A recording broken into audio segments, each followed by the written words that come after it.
درسي دقدمي سدفا برنوت سيرة. بسم الله والصلاة والسلام على رسول الله وعلى آله وصحبه ومن والاه، أما بعد.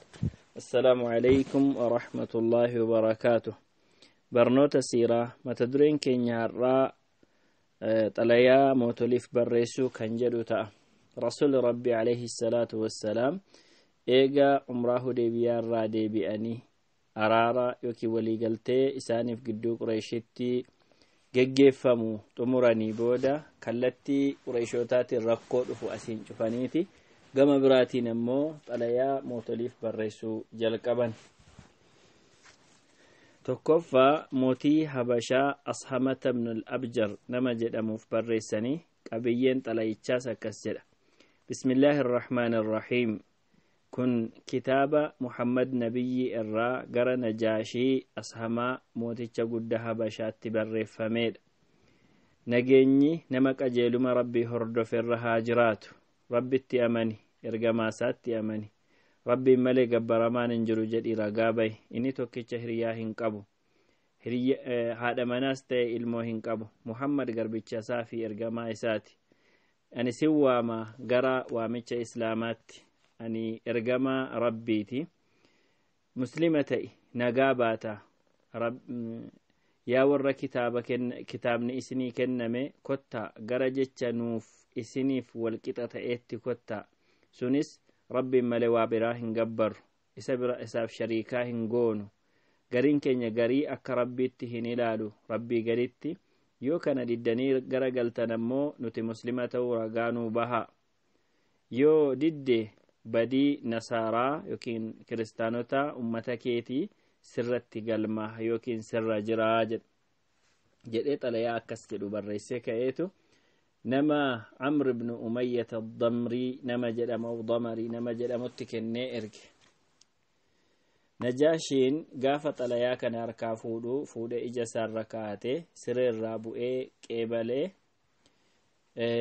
Jaafar ibn Abi Xaalib biratti muslima ta'e. sana booda xalayaa barreesse ani muslima ta'eeraa jedheen. Haadha mu'mina ummu Habibaa binti Abi Sufyaan jedhamtu ergamaa rabbii fuusisuuf ergee yaani achi warri kun godaananii achi turan jechuudha. Warra godaananii achi turan keessaa ummu Habibaa akka ergamaan rabbii fuudhaniif ergee fi nikaashee diinaara 400 godhee muhaajiroota wajjiniin doonii lamatti naqee jara erge. Amr ibn Umayyaan fuudhee deeme kan jarri dhaqanii ergamaa rabbi argan nabiyyi rabbi alayhi salaatu wassalaam Khaybar otoo jiranii ture. Najaashiin kun baatii Rajab bara 9ffaa keessa du'e. Ergamaan rabbis gaafa inni du'u beeksisanii salaatul ghaa'ib isarratti salaatan. Sana booda Najaashiin biraa bakka isaa filatame. Isa kanaafis xalayaa barreessan. Haa ta'u malee muslima ta'e moo hin taaneensaa hin baramne. xalayaan lammataa Moqawqis mootii Misraa fi Iskandariyaatiif barreeffame. qabiyyeen xalayaa akkana jedha. Bismillahir Rahmaanir Rahiim. Muhammad garbicha rabbii ergamaa isaarra gara Moqawqis mootii Qibxi guddicha mootii Qibxiitti kan ergameedha. Nageenyi nama qajeeluma rabbii hordoferra haa jiraatu. Eegan kana jedhee booda ani gara waamicha Islaamaattiin si waama. Muslima ta'i nagaa baata. Muslima ta'i rabbiin mindaa kee dachaasii kenna. Yoo diddee garagalte ammoo badayn yookiin cubbuu warra Qibxii sirratti ta'aa jedhee aayata dhaabbataa sana irratti dubbise. xalayaa kana Haaxib ibn Abi Balta'a nama jedhamutti kennee erge. Haaxibis xalayaa geesseetti kennee isa dubbisnaan Muqawqis xalayaa kanarraa fuudhee iddoo kaa'amuu qabu kaa'ee chaappaatti godhee ol kaa'ate. Sana booda Nabi Muhammadiif xalayaa barreesse. Nabiyyiin ta'e booda keessanii ergama jechuu nin beeka. Kan inni ergamus biyya Shaamirraa ta'uu yaadaan ture jedhee yaada akka amane dubbate. Haa ta'u malee muslima hin taane. Muqawqis ijoollee durbaa 2 Maariyaa fi Siiriin nama ijoollee jedhamtu garboota ergeef. Jarri kun Qibxoota keessatti sadarkaa guddaa qabu. Ammas uffata ergee fi gaangee dullul jedhamu ergeef dabalata. Ergamaan Rabbi alayhi salaatu wassalaam hadiyyaa inni ergeef kana keessa Maariyaa ofii fudhatanii gaangee akka yaabbatanii fudhatanii siiriin ammoo garbittii siiriin jedhamtu Hassaan ibn Thaabitiif kennan. xalayaan sadaffaa Kisraa mootii biyya Faarisiif barreeffame. qabiyyeen xalayaas akkana jedha: bismillaahir rahmaanir rahiim, Muhammad ergamaa rabbiirraa gara Kisraa mootii Faarisiif jedha. nageenyi nama qajeeluma rabbi hordofirra haa jiraatu. rabbitti amanii ergamaa isaatti amani. rabbiin malee gabbaramaan hin jiru jedhii ragaa bahi. inni tokkicha shariikaa hin qabu. Muhammad garbicha isaa fi ergamaa isaati. ani si waama, waamicha rabbiitiin si waama yookiin gara rabbiittiin si waama. ani ergamaa rabbiiti, nama hundattiin ergame. akkan nama lubbuun jiru sodaachisee akkasumas nama didee kafar irratti azaabni mirkanaa'uu akkan ibsuuf jedha. muslima ta'e nagaa baata, yoo didde ammoo badiin warra majuusaa yookiin cubbuu warra majuusaa sirratti lakkaa'amaa jedhee barreesse. xalayaa kana Abdallah ibn Hudhaafata as-Sahmii nama jedhamutti kennanii ergan. akka inni geessee mootii Bahrayni jirutti kennuuf. mootiin Bahrayni kun ammoo Kisratti akka kennuuf, Kisraan mootii Faarisitti akka kennuuf ergan. mootiin Kisraa kun gaafa xalayicha fuudhee dubbisu ni kukkute. garbicha xinnaataa tikee yookiin hoolaa eegutu maqaa isaa maqaa koo dura barreessaa jedhee baay'ee dallane. gaafa oduun kun ergamaa rabbii bira ga'u alayhi salaatu wassalaam rabbiin mootummaa isaa cicciree jedhan akkanii xalayaa isaan erge cicciree gaafa dhagaan. sana booda akkuma ergamaan rabbii ta'e jedhan ta'ee argame. ummata Roomaa wajjiniin wallolee injifatame. baay'ee injifannoo fokkisaa ta'e injifatame. achirraan kadafe Shirwiin namni jedhamu, Shirwih ilmi isaa isa ajjeesee mootummaa isaa fudhate. mootummaan isaa utuu diigamuu xumurarra harka islaamaa gale. zamana yookiin bara Umar ibn al-Khattaab radiyallahu anhu aangoo qabate. san booda deebi'ee aangootti yaanii mootummaan biyya Faaris bakka ittiin deebinee jedha. inni afuraffaa Qaysar mootii Roomaatiif ergame. Qaysar mootii Roomaatiif barreeffame. qabiyyeen xalayichaa akkas jedha: bismillaahir rahmaanir rahiim, Muhammad garbicha rabbii fi ergamaa rabbiirraa gara Hiraqlaa mootii Roomaatti. nageenyi nama qajeeluma rabbii hordofirra haa jiraatu. muslima ta'e nagaa baata, muslima ta'e mindaa lama argatta. yoo diddee garagalte immoo badiin warra qote bultootaa sirra jira. yaa warra kitaabni isinii kenname, kottaa gara jecha nuuf isiniif walqixa ta'e gidduu keenyatti. sunis rabbiin malee waan biraa hin gabbaru, shirkiis rabbitti hin shaarraqsiisu, gariin keenya garii akka waaqaatti hin ilaalu. yoo diddanii garagaltan ammoo nuti muslima ta'uu ragaanuu bahaa kan jedhu ture qabiyyeen xalayichaa. san booda Dihiyata ibn Khaliifata al-Kalbii nama jedhamutti kennee erge. akka Dihiyaan xalayaa kana mootii Basraatti kenninaan, mootiin Basraa kun ammoo Qaysaritti akka kennuuf, mootii Roomaatti akka kennuuf ergee ture. Qaysar yeroo sana keessa Himsa bakka jedhamtu gara Baytal Maqdis miilaan deemee dhufee ture. sababiin isaatis mootii Faaris injifatee ture. mootii Faaris gatii injifateef rabbiin galateeffatee galata isaa sanaaf haala kanaan deemaa ture.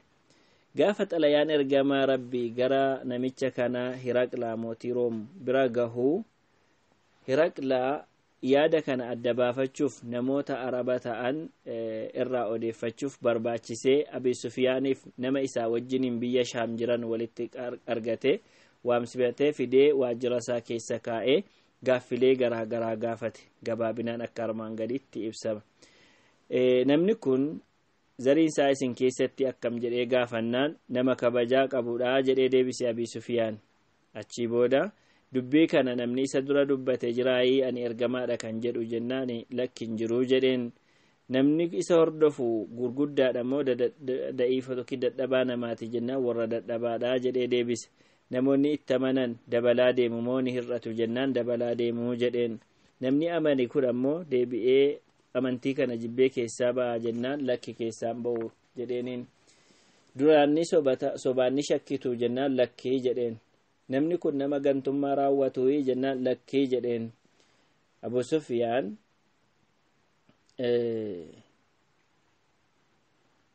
naammayyuu waliigalteedhaan jirra waan kana keessatti waan inni godhu hin beeknu nu ganee waliigaltummaa diiga ta'ee fi kan biraa ta'e hin beeknu jedhee asitti yaada kana dubbate gaafin ittaanu walloltanii beektu jennaan eeyyee jedheen akkami haalli lola keessanii jennaan dabareedha yeroo tokko nuti injifataa yeroo tokko san nu injifataa jedheen maalitti isin ajaje jedhee gaafate rabbiin gabbara shirkiin hojjetina waan abbootiin keessan dubbatan dhiisa jedhee salaataa fi sadaqaa of eeguu fi firooma fufuutti nu ajajaa jedheen jedhee deebise Abu Sufyaan Hiraqla yookiin mootiin Roomaa kun yaada Abu Sufyaan kanarratti hundaa'ee maal jedha otuu yaadi kun duraan jedhamee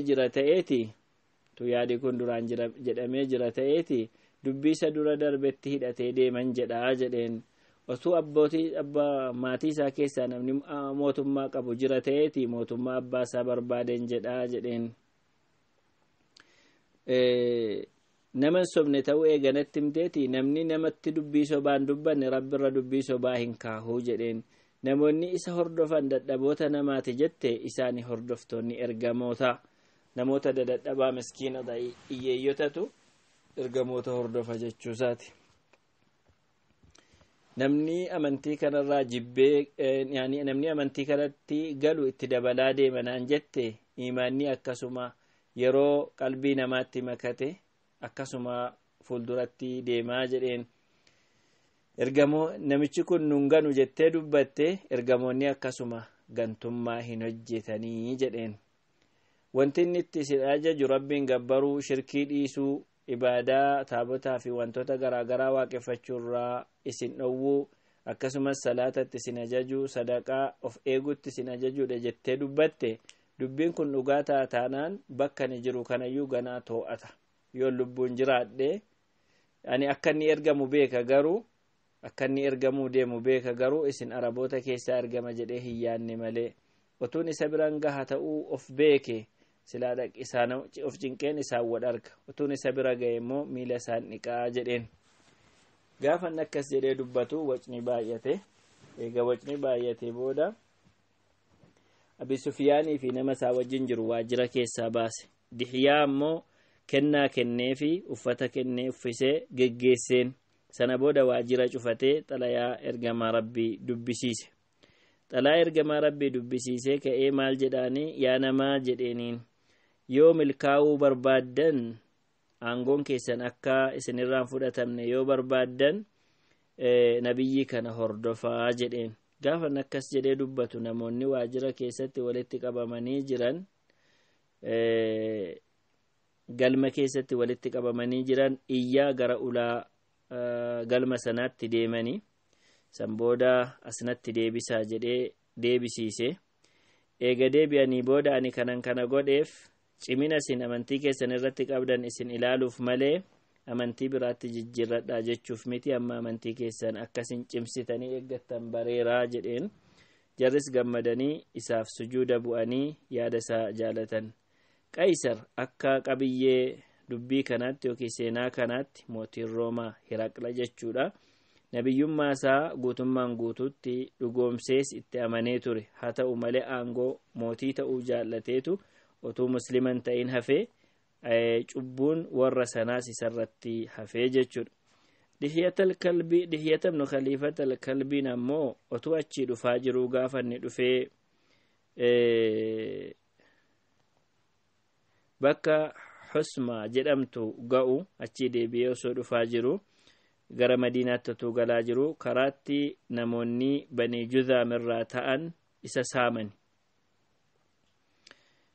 waanuma tokkotu nambisin irraa fudhatanii sana booda Madiinatti galee ergamaa rabbiitti hime ergamaan rabbii Zayd ibn Haarisaa nama 500 wajjiniin itti erganii jarris dhaqanii otuu jarrin beekin irraan bahanii lolanii booji'anii gaala 1,000 re'ee 4,000 dubartootaa fi ijoollota 100 booji'an Zayd ibn Rifaa'a Aljuzaamii kan jedhamu ammoo dura buutota jaraa keessaa yookiin amiirota jaraa keessaa isa tokko dafee gara Madiinaatti fiigee muslima ta'ee namoota muraasa qabatee achi dhufe. Namni kun gaafa jalqabaa Dihyaan saamamus gargaareenii ture, akka Dihyaan hin saamamne godhee ture. Sana booda rasuulli rabbi alayhi salaatu wassalaam boojuu fi booji'amtoota deebiseef. Xalayaan sanaffaa kan barreeffame Haaris ibn Abi Shamri jedhamutti ergame, mootii Gassaaniiti. Inni amiira Dimishqaa ture, otuu Qaysar bakka hin bu'in amiira ture jechuudha. Afwan kan Haaris ibn Abi Shamri kun Dimishqa irratti aangoo fudhate Qaysartu bakka buufate jechaadha. Qabiyyeen xalayaa namicha kanaaf barreeffames akkana jedha. Bismillahir Rahmaanir Rahiim. Muhammad ergamaa Rabbii irraa ergame Haaris ibn Abi Shamritti. Nageenyi nama qajeeluma Rabbii hordofe irra haa jiraatu. Rabbitti amanii isa dhugoomsi. Ani si waama akkati Rabbii tokkichatti amantee shariikaa isaaf gochuu dhiiftutti. Yoo akkas goote mootummaan kee si hafaa jedheen. Xalayaan kana Shujaa ibn Wahabitti kennee erge. Gaafa xalayaa kana dubbisee ka'uu darbatee mootummaa koo eenyutu narraa fudhataa jedha. San booda lolaaf qophaa'e akka muslimootaan lolutti. Shujaa'iin ammoo waan argaa jirtu kana dhaqii saahiba keetti himii jedheen. Akka ergamaa Rabbiitiin loluu barbaadu beeksise. Sana booda yaada kanarraa mataa gadi qabatee Shujaa'iif kennaa kennee haala gaariidhaan geggeesse. Xalayaan jahaffaa Amiira Basraatti barreeffame. Amiira Basraatti akkas jedhee barreeffame. Xalayaa san keessatti gara Rabbiitti isa waame. Egaa qabiyyee kana keessatti Islimnaatti waame booda Haaris ibn Amri al-Azdi nama jedhamutti kennee erge. Haaris ibn Amri ibn Umayr afwan Haaris ibn Umayr al-Azdiin kun dhaqee gaafa inni bakka Mu'taa jedhamu gahu karaatti itti bahee Shurahbiil ibn Amr al-Ghassaanii kan jedhamu namicha Haarisiin kana ajjeesaa jechuudha. Al-Haaris ibn Umayr al-Azdi kana ajjeese. Al-Haaris ibn Umayrin ergamaa Rabbiitu isa ergate. Namichi kun ammoo gara mootii Gassaanirraa namicha kanarraa bakka bu'ee jechuudha. Amiira Basraarraa bakka bu'ee isa ajjeese. Deebii hamaan diinummaa calanqisiisu kan godhameef namoota ergamaan Rabbii ergate keessaa nama kana ajjeesuu kan raawwate kana qofa. Ergamaan Rabbii namicha kanarratti baay'ee dallane akka duulli yookiin waraanni Mu'taatti geggeeffame taasifamuuf sababa ta'e. Inni torbaffaa galmee xalayaa gara Hawzat ibn Ali nama jedhamu mootii itti gaafatamaa Yamaamaa yookiin mootii Yamaamaatiif barreeffame ture. Qabiyyeen xalayichaa akkana jedha. Bismillahir Rahmaanir Rahiim. Muhammad ergamaa Rabbiirraa gara Hawaz ibn Aliyyiitti. Nageenyi nama qajeeluma Rabbii hordofe irra haa jiraatu. Beeki diiniin koo fuulduratti gahuuf ta'a hamma miilli fardaa fi gaalaa qaqqabde. Muslima ta'i nagaa baata. Waan harka kee jiru mootummaa sirkatti dhiisa jedhee xalayaa ergeef. Xalayaa kana Saliix ibn Amr al-Aamiri nama jedhamutti kenneefi erge. Gaafa inni geessuuf nama ergaa geesse kana kabajee uffata kenneefi deebii isaa keessatti akkas jedhee barreesseef. Innis jechuudha deebii xalayichaa. Wanta itti waamtu baay'ee bareeda. Ani wallisaa ummata koo keessaa nama wallee beekudha. Araboonni na sodaatu. Aangoo keerraa muraasa naa kennii jedheeniin. Ergamaan Rabbii alayhi salaatu wassalaam dubbiin kun isaan geenyaan maal jedhan? Cittuma xinnoo tokko lafarraa kutee hin kennuufi jedheeniin. Otuu ergamaan Rabbii Fathii Makkaarraa deebi'aa jiru du'e namichi kun. Xalayaan 8ffaa gara Munzir ibn Saawii nama jedhamutti mootii Bahraynitti barreesse. Xalayaa kana keessatti gara Islimnaatti kottu jedhee waamee xalayaa kana nama geessu ammoo Alaa ibn al-Hadramii nama jedhamutti kenne. munziris xalayaa kana fudhatee muslima ta'e. Namni isa jala jirus namni gariin muslima ta'e warra Bahraynii irraa, gariin ammoo amantii isaanii irratti hafan. Fakkeenyaaf kanneen akka Yahudotaa, Majuusotaa, warri kun kan amantii isaanii irratti hafan jiru. Munzir xalayaa ergamaa rabbiitiif barreessee ibsa gaafate.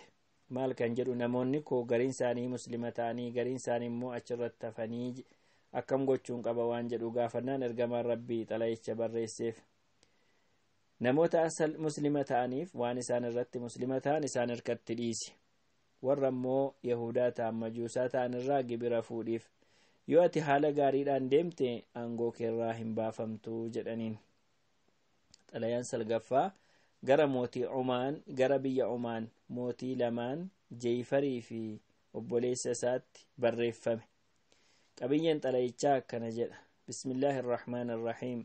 Muhammad ergamaa rabbi irraa gara Jeefarii fi Abdi mucaa lamaan Jalandii jedhamutti jedha. Nageenyi nama qajeeluma rabbii hordoferra haa jiraatu. Eegan kana jedhee booda ani isin lamaan gara islimnaatti waama. Muslima ta'a nagaa baatu. Ani ergamaa rabbiiti gara nama hundaatti. Nama lubbuun jiru akkan gorsuuf, nama dide irratti immoo ibiddi murtahaadha jechuu akkan ibsuuf. Yoo islimnaa dhugoomsitanii fudhattan aangoo isiniin kenna. Yoo diddan ammoo mootummaan keessan isin harkaa fuudhama. Waraanni dirree keessan dhufee qubata. Nabiyyummaan kootis mootummaa keessan irratti ifa bahaa jedheen. Xalayaa kana Amr ibn al-Aas nama jedhamutti kennee erge. Amr ibn al-Aas gaafa Umaaniin deemu Abd ibn al-Jalandii nama jedhamu kanaan Abdiin wal arge. Jara lamaan keessaa isa Abdi jedhamu arge. Jennaan Abdi kun waan Nabi Muhammad itti waamu Amr ibn al-Aasiin gaafate. Maalitti waama Nabi Muhammad barnoonni inni namaa kennu maali jennaan, gara rabbii tokkichaa isa shariika hin qabneetti waama. Akkati waan rabbii gaditti gabbartu dhiiftu si taasisa. Rabbi tokkicha Muhammad ergamaa isaa fi garbicha isaa ta'uu akkati ragaa baatu si waamaa jedheen. Eega waliin marii dheeraa taasisanii booda maalitti ajaja jechuu gaafate. Akkati rabbiif ajajamtu si ajaja. Akkati isa rabbiin hin wanjalle yookiin faallaa rabbii hin deemne si ajaja. Akkasumas firooma fufuu khayrii oolutti ajaja. Miidhaa yookiin roorroo dhiisuu, namatti caaluu dhiisuu, sagaagalummaa dhiisuu, dhugaatii dhiisuu fi dhagaa fi muka garaagaraa gabbaruu dhiisuutti ajajaa jedheen. Abdi waamicha wanti itti nama waamu baay'ee bareedaadha. Obboleessi koo utuu tole naan jedhee silaa farda yaabbannee deemnee dhaqnee itti amannaa jedheen. Haa ta'u malee obboleessi koo aangoo isaatti doqnooma. Aangoo isaa yookiin taa'itaa isaa kanatti doqnooma. Dabarsee ofii aangoorraa bu'ee nama hordofuu hin barbaadu jedheen. Amritti dubbate. Abdi kun Abdi ibn al-Jalandii kanatu Amri isa xalayaa geessetti yaada kana dubbata. Jennaan Amr akkana jedheen. Obboleessi kee yoo inni muslima ta'e ergamaan rabbii waan inni qabu ummata isaatiif amiiruu isa godha yookiin ammoo mootii godhee isa filaa aangoorraan fudhatu jedheen. Aangoorraan fudhatu mootii godhee isa fila. Akka inni zakaa warra sooressarraa fuudhee warra hiyyeessaaf kennu taasisaa jedheen. Jennaan inni kun haala gaariidha, baay'ee amala bareedaadha. Meemee akkam akkami waa'iin sooressarraa sadaqa zakaa fuudhanii kennuu kun maali jedheetti gaafateeni Abdi kun. Abdi gaafannaan Amri maal jedhee deebisaan gadi fageenyaan waa'ee zakaa itti ibse. Gaafa inni waa'ee zakaa itti ibsu uummanni kollee kana waan tole jedhanii fudhatan natti hin fakkaatu jedhe. Sana booda Abdi Amriin geessee obboleessa isaa Jeefar jedhamutti geesse. Xalayaa sitti kennee dubbise. Gaafa xalayaa dubbisu Jeefar Amriin gaafate. Qurayshiin akkam gootee jedhee gaafannaan Amri akkana jedheen. Eenyuun gaafata gaa Jeefar mootiin Bahrayn inni lammaffaa jechuudha. Mootiin Omaan afwan. Mootiin Omaan inni lammaffaa kuni jarri lamaa wal duukaa mootii ta'ani. Qurayshiin akkam taatere jennaani qurayshiin muslima ta'aniiru jedheen. yoo ati muslima taate nagaa baata, yoo didde ammoo waraanni fardaan dhufee loluu dhufee biyya kee barbadeessaa jedheen. kana jennaan Jeeyfar maal godha, yaada kana bulche, boromtamuu itti deebi'uudhaaf bulche. guyyaa boromtamuu gaafa dhufu dinnaasaa addeesse. haa ta'u malee obboleessa isaa Abdi fudhatee kophaatti bahanii waliin mari'atan. sana booda guyyaa iftaanumtu yookiin borbooda isaadha innii fi obboleessi isaa muslima ta'anii jechuudha. xalayaa kana kan erge gariisaa ergamaan rabbii fathii makkaa booda erge, gariin xalayoota ammoo eegaa Hudaybiyaarraa deebi'ee erge. kan jara kanaa xalayichi ergame kun eega biyya makkaa cabsee ka'ee boodadha kan inni ergeefi xalayoota biraa Hudaybiyaarraa deebi'eetu erge rasuula rabbi alayhi salaatu wassalaam. haalli kun eega ta'ee booda rasuulli rabbi alayhi salaatu wassalaam eega waliigaltee Hudaybiyaa xumuranii, waliigalteen Hudaybiyaa hanga waggaa 10tti lolli hadhaabatu kan jedhu ture. egaan qurayshoonni diina ergamaa rabbii keessaa isa guddaadha. keessumatti odolcha arabaa gidduutti biyyoota arabaa keessaa qurayshiitu baay'ee itti hammaattee jirti. ishee kana gama kanaan waliigalteedhaan cufamte. kan yeroo hundumaa hamaa yaadu warri gadheen ammoo Yahudota turanii. Yahudonni jiran kun kan isaan wiirtuu godhatanii ta'an Khaybar ture. osoo ergamaan rabbii jara kanaan loluudhaaf qophaa'aa jiru guyyaa muraasni eega hafe lolli salphaan tokko kan Ghazwatul Ghaabaa jedhamtu argamte. otoo rasuulli rabbii alayhi salaatu wassalaam ergamaan rabbii horii isaa kan aannaniif qopheeffate yookiin ammoo gaala isaa kan aannaniif fayyadamu kallattii Gaabaa jedhamtutti erge dugduuba Uhudii jechuudha. Uhudii dugduuba kana fuudhee deemu Rabaahii fi nama loonsaa eegudha. akkasumas Salamata ibnul Akwaa jara sadantu fuudhee deeme. Salamata ibnul Akwaa farda Abii Xalhaa of biraa qaba ture.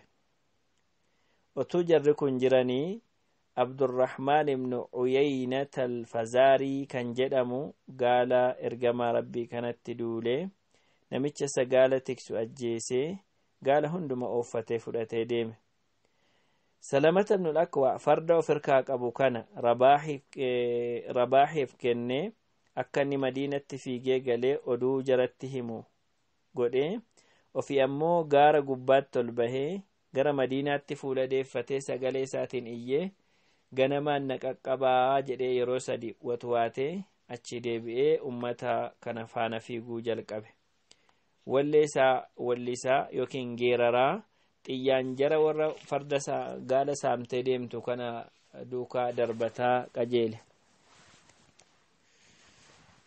Salamata ibnul Akwaa xiyyani darbataa jaras ni waraanaa. utuu akkas godhuu yeroo jara keessaa loltoonni warri fardaa lolan as garagalanii isa rakkisuu barbaadan muka gidduu galee achi taa'ee xiyyatti darbata ture.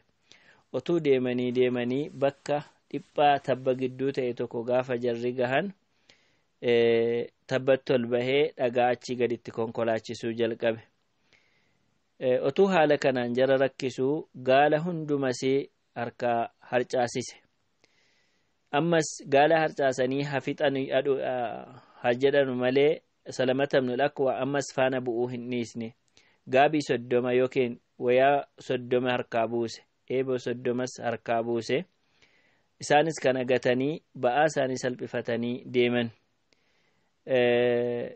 meeshaa jarri harcaasan kana bira mallattoo kaa'aa deemaa ture.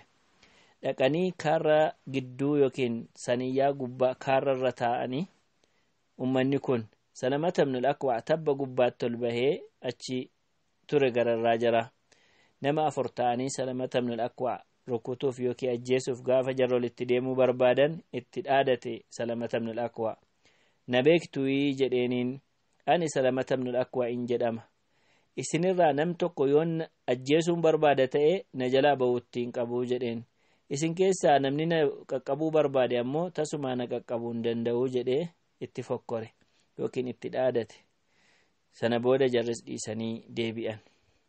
Yeroo murtaa'e booda Salamatul ibnul Akwaa loltoonni ergamaa rabbii kan isaan achi as bahan arge. Yaani kan jarri isa qaqqaban jechuudha. Isaan keessaa Akhram kan jedhamu isa jalqabaati, lammaffaan Qataadaadha, sadaffaan Miqdaad ture. Jarri kun sadanuu dhufanii Akram Abdurrahmaaniin wajjin wal arge. Abdurrahmaan al-Fazaarii isa saamicha godhee jechuudha. Isa wajjin wal argee farda isaa jalaa ajjeese. Gaafa inni farda Abdurrahmaan ajjeesu, Abdurrahmaan ammoo Akhramiin ajjeesee farda isaa yaabbatee qajeele. Qataadaan ammoo Abdurrahmaan kana faana bu'ee waraanee isa ajjeese. Warri hafan baqatanii badan. Salamata ibnul Akwaa jaraa wajjiniin faana fiigee deemaa ture. Otuu deemanii yeroo lafti akkas dhihuuf ka'u dhaqanii bishaan Dhiiqarad jedhamtu dhuguudhaaf gaafa jarri ka'an Salamata ibnul Akwaa faana fiigee bishaan irra jara dabarse. Rasuulli Rabbii alayhi salaatu wassalaam jara qaqqaban. Ergamaa Rabbiitiin akkana jedhe Salamata ibnul Akwaa, ummatattiin kun dheebottee jirti, otuu waraana duukaa ergite silaa jara ajjeefnaa jara qabnaa jedheen. Ergamaan Rabbii alayhi salaatu wassalaam dhiisi jara jedheen. Jarri galanii jiru. Amma of to'attee jirta, of jala walchitee jirta, jarri galaniiru. Waan jarri qaban irraa fuuteetta jechuudha. Jarri kun biyya gahanii keessummeeffamaa jiru ammaa jedheetti Rasuulli Rabbii alayhi salaatu wassalaam, yaani banii al-Ghaxfaan keessatti galaniiru jedheen. Sana booda Salamata ibnul Akwaa'iif gatii nama fardaan lolee fi nama miilaan lolee kennee fi boojuu kanarraa Salamata ibnul Akwaa'iin farda isaarratti yookiin ammoo yaabbatamtuu isaarratti uddeellatee deeme. Akkana jedhee dubbate. Har'a namni fardaan lolee nu keessaa namni fardaan lolee Abuu Qataadaadha. Namni miilaan lolee ammoo Abuu Salamaadha jedha. Taateen kun kan inni argame lola Khaybaritti otoo hin bahin guyyaa 3 dura. Gaafa kana Madiina irratti Ibnu Ummu Maktuumiin bakka buusee alaabaa isaa ammoo Miqdaadiif kenneetu haala kanaan lolli kun geggeeffame jechuudha. Bara kana keessa haala kanaan lolli kun raawwatame. Kana booda kan ta'uu deemu lola Khaybaraati. Duula Khaybaraatiin hanga walitti deebinutti. Haadha wa sallallahu wa sallam ala nabiyyina Muhammad.